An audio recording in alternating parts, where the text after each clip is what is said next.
Boa tarde. Meu nome é Micaela, eu sou aluna de graduação da Engenharia Civil daqui da FMG e orientada pelo professor João Paulo Rodrigues.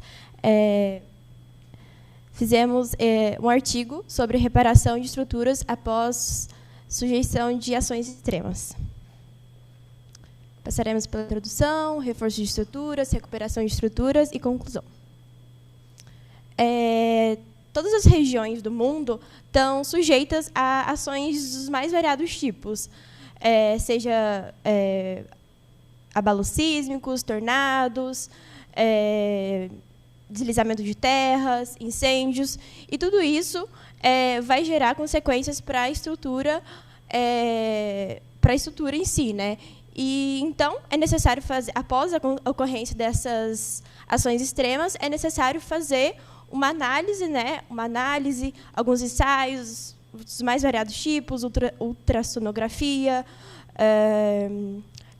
carbonatação, vários tipos, e só assim para poder realmente ter uma análise e fazer um projeto para reparação ou reconstrução da estrutura.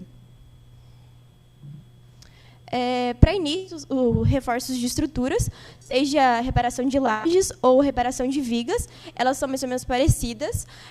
Primeiro, caso o concreto esteja realmente instável, é necessário retirar o concreto, fazer uma limpeza no local, e caso seja necessário, caso a estrutura ainda esteja instável, é necessário fazer um reforço da armadura e, assim, fazer a reposição do concreto. Para a reparação de pilares, é mais ou menos parecido também, caso o concreto esteja um pouco instável, né, necessário a retirada, só que para pilares é um pouco mais difícil, porque isso pode alterar um pouco a estrutura do pilar, né, visto que pode aumentar um pouco, como a gente pode ver na imagem da direita, ele pode aumentar um pouco a arquitetura, né, do pilar, e isso pode atrapalhar, provavelmente, a estrutura, o ambiente. Então, pode ser feitos reforços com concreto, pode ser feito reforços com perfis metálicos ou com chapa de aço colada. Diferente do concreto, com o uso do concreto, com o uso das chapas metálicas, elas são menos espessas, né? A espessura dela é menor, então vai fazer com que, às vezes, em alguns casos, seja mais viável, visto que não vai alterar a arquitetura do projeto arquitetônico. Porém, tem uma desvantagem, né? O uso das estruturas, por exemplo, da chapa de aço, né? É que como ela vai ficar em cima da estrutura, vai impossibilitar verificar se vão ter outras fissuras futuramente. E também o uso de chapas de aço colada, com o uso de resinas e estruturas de materiais colantes, pode fazer com que, caso tenha algum incêndio, isso seja menos resistente ao fogo.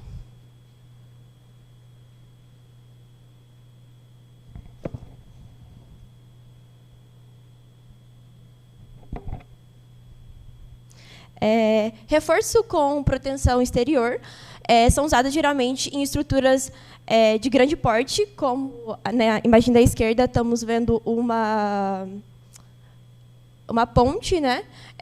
Os reforços com proteção exterior apresentam uma desvantagem inicial, que é o alto custo, porém, elas apresentam uma grande resistência a intemperismo, grande resistência mecânica ali mesmo, e tem também uma grande resistência à tração também.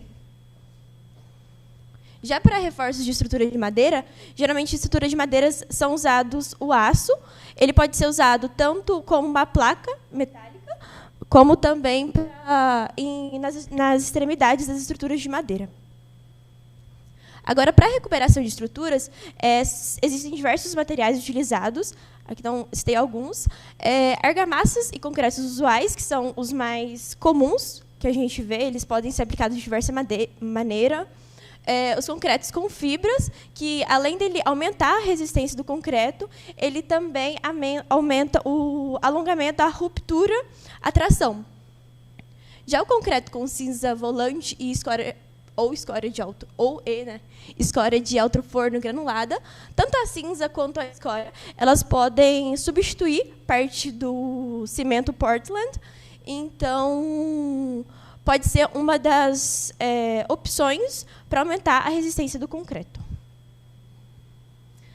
Existem também primers, que eles podem ser utilizados principalmente como para aumentar a resistência. Como a gente pode ver na imagem da esquerda, uma estrutura foi afetada, aí tirou a parte do concreto, fez a limpeza, aplicou o primer, e aí, para aplicar um novo concreto, precisa de ter aderência no local. Então, esses primers eles são muito utilizados. Materiais para injeção, eles são usados apenas para fissuras de até 0,1 milímetro, então, são realmente fissuras muito pequenas. O grout, que é mais utilizado, eles têm diversas maneiras, esse é mais comum, né? Os selantes, eles são materiais que selam, também não pode ser fissuras muito longas, assim como os materiais de injeção. Os compósitos de fibra de carbono, na verdade, eles surgiram no Japão, para aumentar a resistência das estruturas contra abalo sísmico. E aí, com isso, foi aumentando a sua utilização em diversas áreas. E ele tem ele ajuda, né, nessa alta resistência das estruturas, como ali está na estrutura em concreto. E a fibra Kevlar, que ela também aumenta a resistência da estrutura, e ela tem alta resistência a diferentes temperaturas, tanto a temperaturas muito altas quanto a temperaturas muito baixas. Por fim, é evidente a importância de um projeto bem detalhado e coerente com o ambiente em qual está inserido, e também requisitos de qualidade e durabilidade nas construções. Isso antes, né, para o projeto, mas também fazer depois, né, situações extremas, fazer uma avaliação correta com ensaios, e só assim é possível verificar qual que vai ser o melhor método para ser utilizado em cada situação, em cada tipo de ação extrema. E os métodos eles realmente vão variar, dependendo de qual ação que ocorreu, e verificar realmente a viabilidade econômica, ambiental e social do lugar. É isso, obrigada.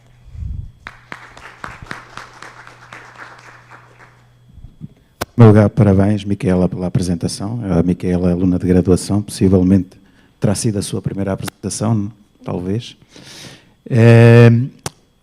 Referiu aí os primers. Eu gostava que esclarecesse um pouco melhor quais são os primers que são utilizados e em que situações. E se não é melhor melhorar a aderência criando rugosidade em vez de usar os primers? É essa a questão. Quais são os primers que são utilizados? Tens ideia? Existem diversos tipos de primers.